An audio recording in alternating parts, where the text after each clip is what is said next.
একজনকে ভালোবেসে পালিয়ে গিয়ে বিয়ে করার ১ বছর পর জানতে পারি আমার স্বামী নাকি বিবাহিত। শুধু বিবাহিতই নয়, তার নাকি ২টা বড় বড় বাচ্চাও আছে। এই কথা শোনার পর যেন আমার মাথায় আকাশ ভেঙে পড়ল।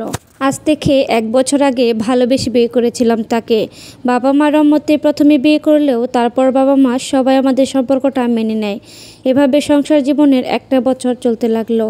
হঠাৎ করে দেখি আমার স্বামীর মধ্যে কিছু পরিবর্তন। হঠাৎ একদিন রাতে তার ফোনটা চেক করতে দেখি একটা মহিলার সাথে অনেকক্ষণ মেসেজ। আমি তাকে যখন জিজ্ঞেস করি কে এই মহিলা, তখন সে বলে সে নাকি তার গ্রামের এক চাচাতো বোন। সে নাকি স্বামী মারা গেছে, ২টা বড় বড় বাচ্চা নিয়ে বেশ কষ্টে আছে। তাই আমি তাকে প্রতি মাসে কিছু টাকা দিয়ে হেল্প করি আর পাশাপাশি মাঝে মাঝে কিছু কথাবার্তা বলি।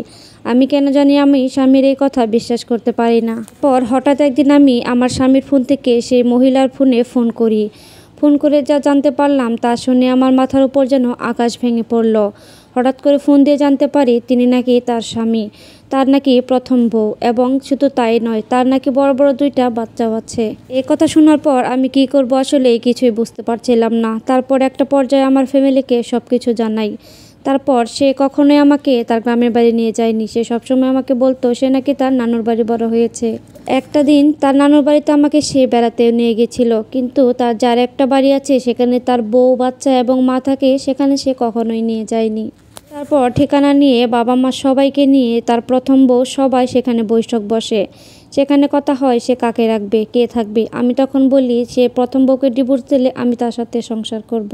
তখন তার প্রথম স্ত্রী তাকে বলেন আপনিই বলেন আপনি কাকে রাখবেন, আপনি যা বলবেন তাই হবে। আমার স্বামী বলে আমি বিয়ে করেছি কি ছেড়ে দেওয়ার জন্য, আমি আমার ২টা বউকেই রাখবো।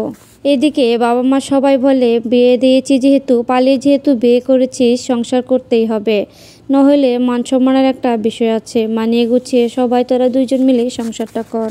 পর থেকে আমরা ২জন মানে ২০৩ একসাথেই থাকি, কিন্তু সে গ্রামের বাড়িতে থাকে আর আমি আমার হাজব্যান্ডকে নিয়ে শহরে থাকি। এভাবে চলতে থাকলো আমাদের সংসার।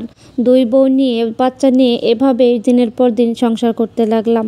হঠাৎ তার কিছুদিন পর জানতে পারি আমি মা হতে চলেছি। আমি তখন ৩ মাসের অন্তঃসত্ত্বা। মাঝে মাঝে আমার স্বামীর ফোনটা চেক করে দেখি আমার স্বামী নানান মেয়েদের সাথে কথাবার্তা বলে। কি আর বলবো, নিজেকে কন্ট্রোল করতে পারি না। ২টা বউ থাকা সত্ত্বেও, ৮ বছরে ৬ বছরে ২টা বাচ্চা থাকা সত্ত্বেও এই পুরুষ অন্য মহিলাদের সাথে কথা বলে। মাঝে মাঝে এত বেশি কষ্ট হয়, মেনে নিতে পারি না। কি করব, তবুও সমাজ বলে একটা কথা আছে, নিজের সর্বনাশ করেছি। ভালোবেসে পালিয়ে যে মানুষটার হাত ধরেছিলাম সেই মানুষটাই আজ আমাকে জীবনটা শেষ করে দিচ্ছে। না পারছি ভালোভাবে বাঁচতে আর না পারছি এখন আমি কি করব। এটা এক আপুর লেখনী, এমন স্বামী যেন কারণ